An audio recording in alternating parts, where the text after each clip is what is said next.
In today's episode, we've got awesome hats of yesteryear, 3 distinct holidays that are all called Purim, and the world's biggest termite. It's time for your Jewish Week.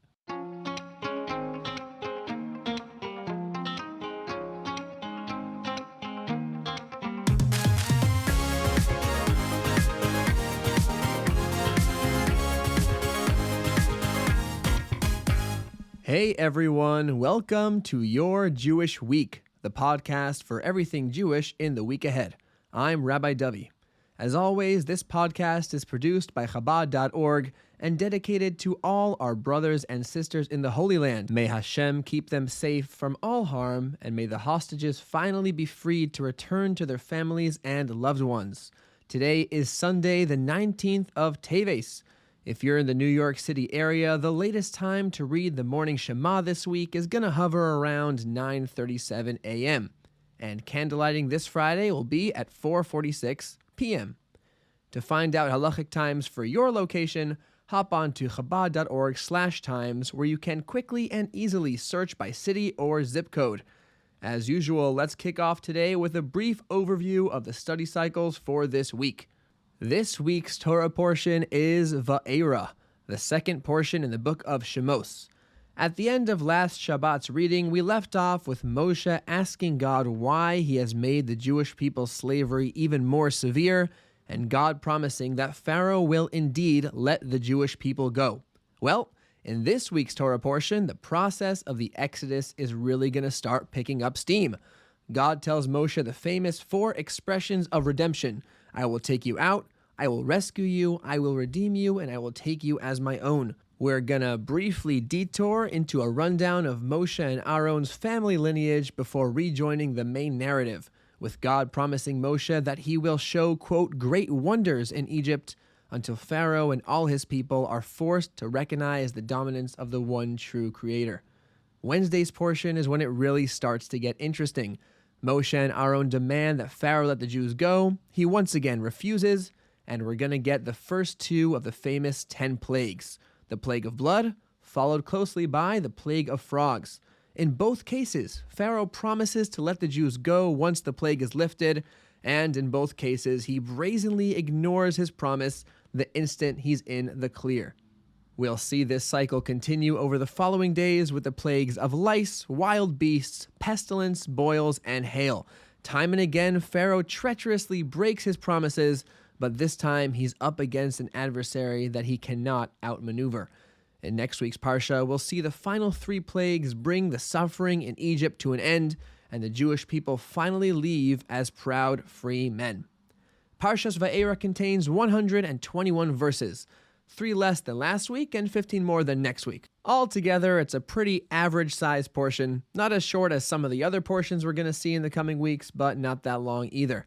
The traditional memory key for this week is the word givol and the name Ye'iel. The first one means stalk of grain, and the second one is a name found in the 8th chapter of the book of Ezra, which is famous for its long list of exotic and somewhat tongue-twisting names.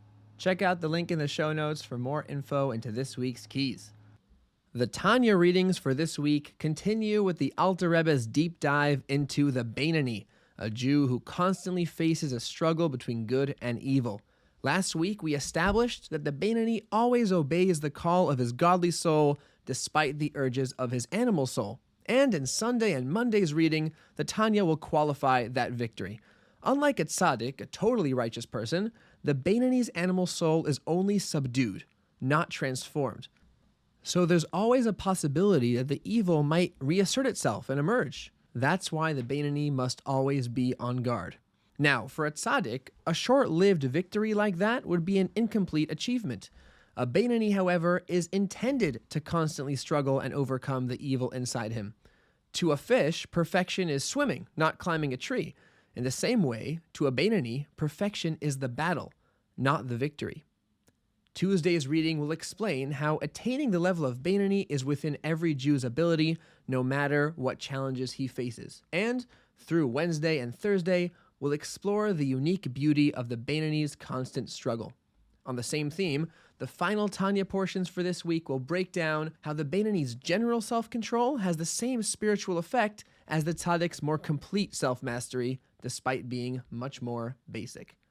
Moving on to the daily Rambam, the 3 chapters a day and Sefer HaMitzvot tracks are going to be continuing with the laws of loans. Sunday will finish up some of the laws of collateral and describe when a collateral can be sold to recover an unpaid loan. Monday through Thursday will be focusing on the prohibition of lending with interest to a fellow Jew.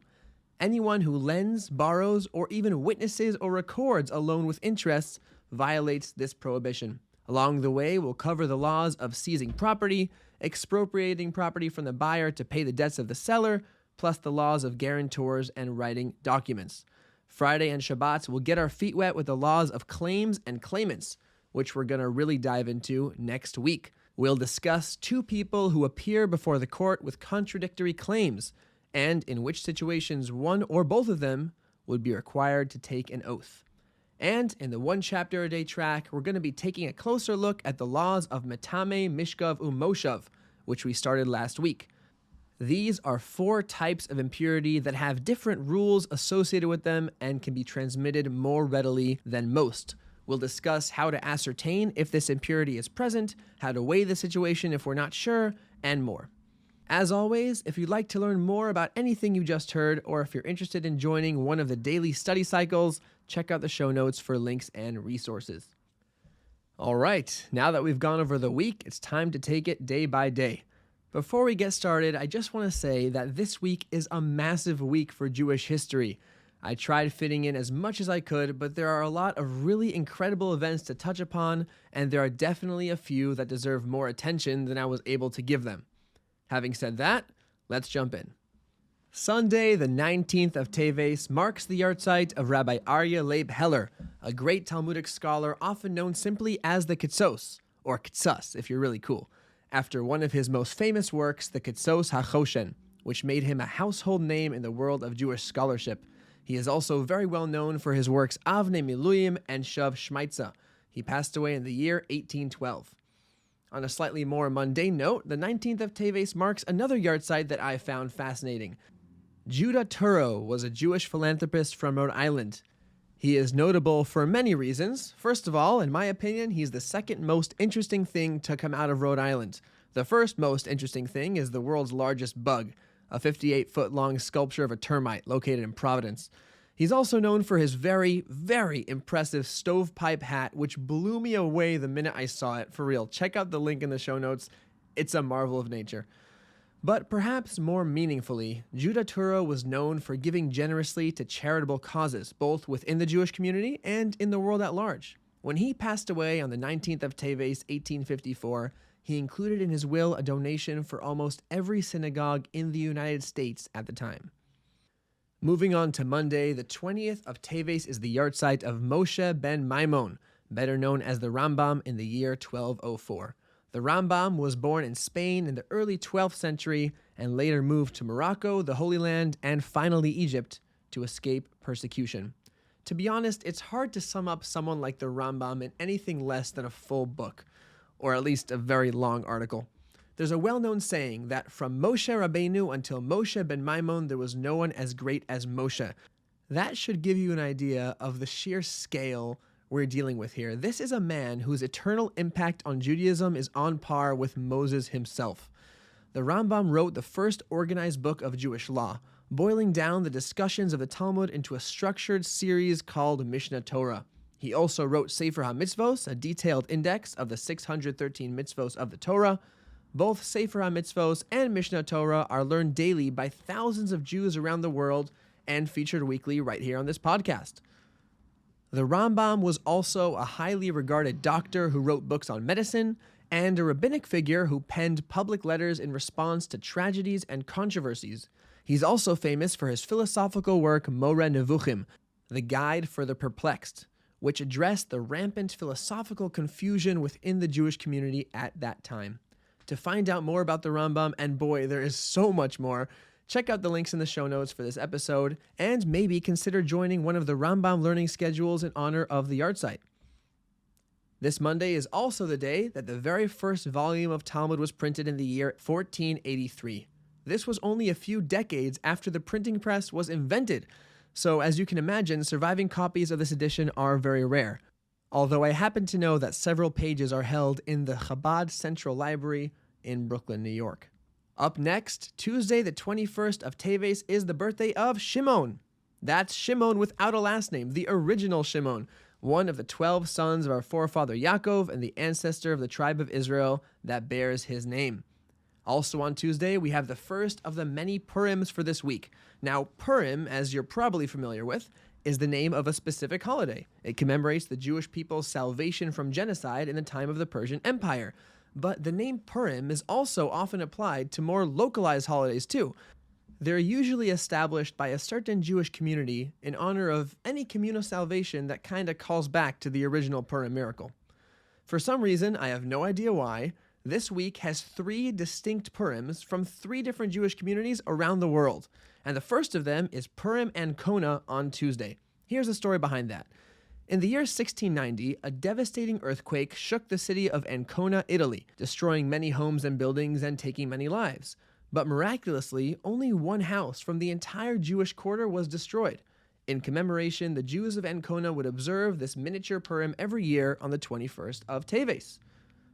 Wednesday, the 22nd of Teves, brings us to Purim number 2, Purim of the Curtains. This was actually a story I grew up reading as a kid. I'll attach a link to the full story in the show notes, written beautifully by Rabbi Gershon Kranzler, but here's the short version.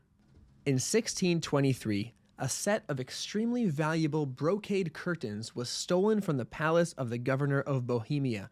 After a citywide search, they were found in the possession of a Jewish pawnbroker who refused to reveal who had entrusted them to him. Things were looking pretty bad at that point, both for the pawnbroker himself as well as the entire Jewish community, who were threatened with a murderous pogrom as an act of collective punishment. At the last moment, however, a servant of the governor came forward and confessed that he had stolen the curtains. He had pawned them off to pay back some gambling debt and had intended to let the Jewish pawnbroker take the fall. The night before, however, he had a terrifying dream. The Maharal, the legendary Jewish leader of Prague, had appeared to him, accompanied by his famous golem, and sternly admonished him to tell the truth or face the consequences. For over 100 years from that day, the 22nd of Teves, the Jewish community of Prague commemorated this miraculous salvation as Purim of the Curtains. On Thursday, we've got yet another Purim, this one called Purim al-Sharif. It's named after Ibrahim al-Sharif, a Tunisian ruler and known Jew-hater who attacked the city of Tripoli in the year 1705. After a siege, he suffered a humiliating defeat on the 23rd of Teves, and the Jews of Tripoli established it as a day of celebration and thanks to Hashem. On a more somber note, the 23rd of Teves was also the day when the government of Portugal officially expelled its Jewish community in the year 1496, following the example of Spain, who had famously done the same 4 years earlier. On the anniversary of such a devastating event in our history, I think it's an opportunity to realize how tremendously lucky we are to live in a free society, and ask ourselves if we're really using out that freedom as much as we could be. Moving on to Friday, the 24th of Teves marks the yahrzeit of the Alter Rebbe, Rabbi Shneir Zalman of Liadi, the founder of Chabad Hasidism. Towards the end of the Alter Rebbe's life, Napoleon began his famous 1812 invasion of Russia. The Alter Rebbe was fiercely opposed to the spiritual threat that Napoleon embodied, and he fled successively further and further from the front as the French forces advanced. He arrived in the small village of Piena on the 8th of Teves and immediately began organizing assistance for the Jews of Russia who were suffering from the war. He fell ill just 4 days later and passed away 12 days after that on the 24th of Teves. The Alter Rebbe changed Jewish life forever. He's one of those figures that seems to cram several dozen lifetimes of accomplishment into a single lifespan. He was a halachic genius in all areas of Jewish law, and also a brilliant Kabbalist, but most of all, he was a Rebbe, the Moshe of his generation who cared about every single Jew. He wrote the Tanya, the foundational book of Hasidus, which contains all the answers to all the questions a person could possibly have in his service of God, as the Alter Rebbe writes in the introduction. This Friday, the date of his passing, consider taking some time to learn the Tanya and thinking of how you can apply its teachings into your daily life. And to bring this very busy week in Jewish history to a close, Shabbat marks the very first printing of the Chovot Halevavot on the 25th of Teves in the year 1559. Chovot Halevavot translates to duties of the heart. As Jews, there are many things we're obligated to do with our hands, or say with our mouths. But there are also moral duties that we fulfill with our hearts, like correcting negative character traits, trusting God, and so on. In Chovot Halevavot, the author, Rabbi Bachya ibn Pekuda, goes through these duties of the heart systematically. In particular, the Rebbe often directs people suffering from doubts and fears to study Shar HaBitachon, the section of Chovot Halevavot dedicated to trust in Hashem. It was recently published in a standalone volume with an English translation. I'll attach a link to that in the show notes, along with a link to read it for free online at Chabad.org. I personally have found Shar HaBitachon to be a very powerful way to get the right perspective on everything life throws at us. And I just want to conclude this week's episode with one of my favorite points from the end of chapter 5. In our very interconnected modern world, there's a lot of planning for the future. Kids think about college, students think about their career, young professionals think about promotion, and older professionals think about retirement. And occasionally you end up with kids who just cut the line and get right to the stressing about retirement. Now, Rabbi Bachya says something about this that sounds kind of out of touch, but when you think about it, it's really very relevant. In chapter 5, section 8, he says that a Jew who trusts in Hashem is never worried about the future, quote, because he does not know when his end will come, end quote. Sounds kind of morbid, I know, but here's his calculus with this. By simply living from moment to moment, you're already relying on God to keep you alive. In other words, subconsciously, the very fact that we expect to wake up tomorrow comes from a deep-seated sense of trust. Every Jew has this inner sense of security, even if they don't realize it. So what Rabbi Bachya is saying is this. If you're worrying about the future, that means you subconsciously already trust that Hashem will give you that future. So why not trust that He'll take care of everything else too? This week, think about all the ways that Hashem has come through for you in the past. Maybe even crack open Shar HaBitachon yourself and see how its lessons can bring you renewed confidence and serenity in the week ahead.